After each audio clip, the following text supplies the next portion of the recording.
thanks for taking the time to talk to us today. Pleasure. Maybe we could start by you telling us a little bit about your early life, that before you started working in agricultural industry. Well, I worked in an office when I was a teenager. Then I joined the Air Force and I finished up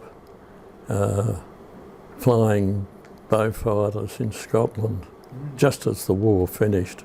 Right. Then I came back to Australia. My health wasn't good. I spent a year in hospital. And I came under the influence of a friend who'd done ag science degree, and he talked me into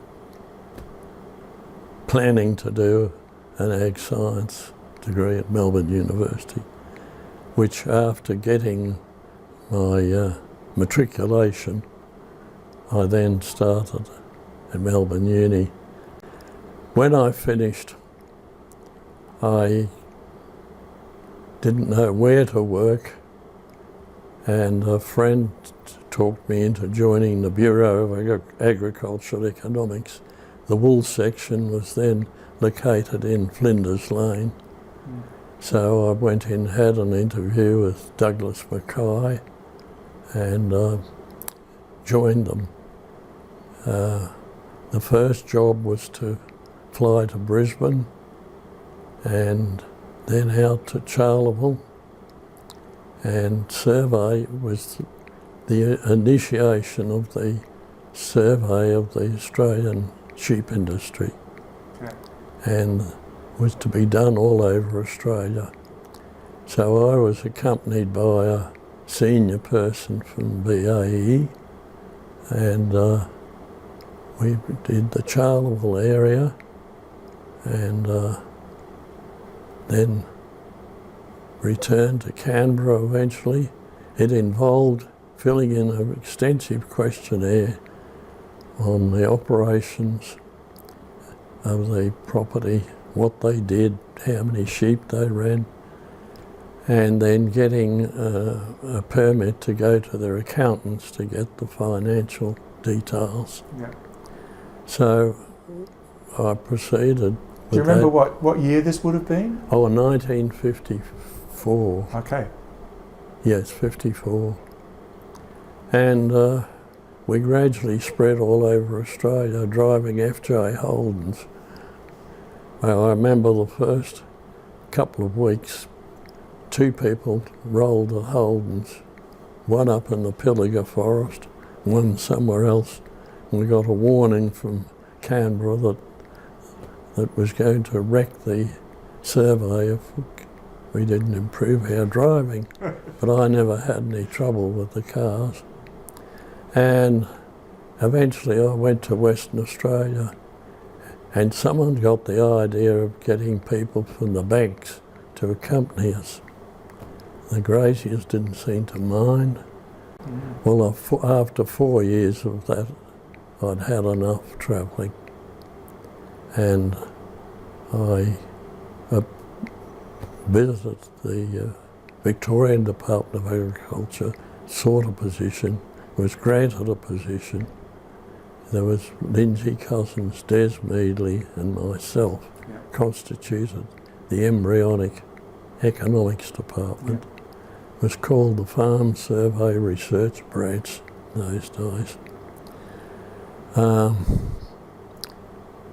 Lindsay and I did a survey of the dairy industry in the Shire of Wales, and came up with stocking rates being the key factor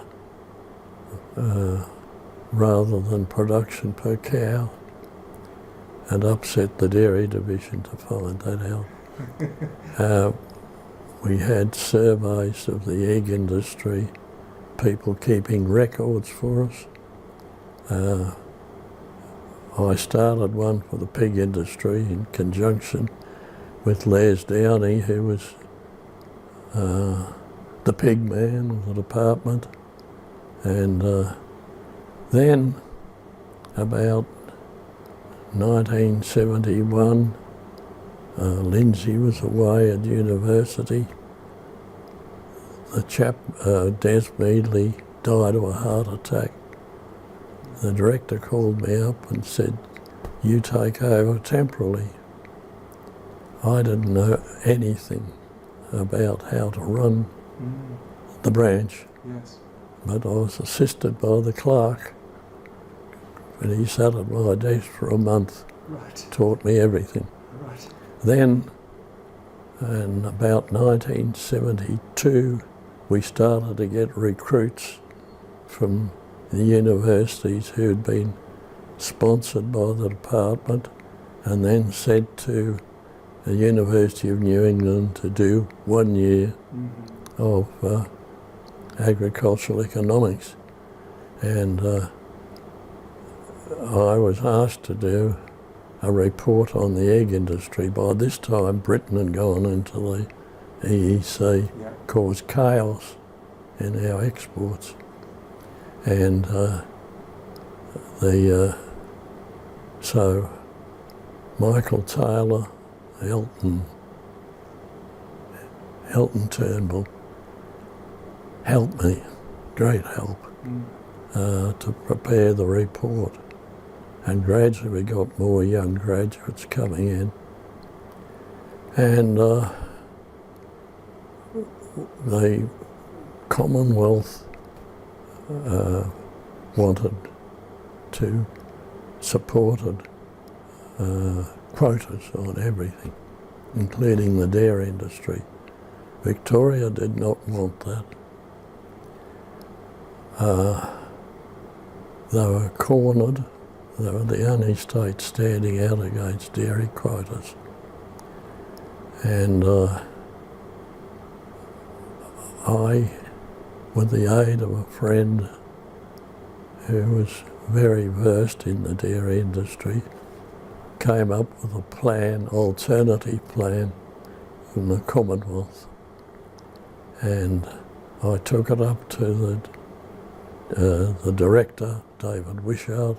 He said, "I think we can make use of this." And we had to fly to Canberra the next day. I had a sheet of paper, handwritten. He said, "Just read it out and I'll fend the questions off from you." Yeah. And that delayed the whole process of dairy quotas. And from then on, Wishart took me to Agricultural Council with him. And Victoria got its way. We didn't get dairy quotas.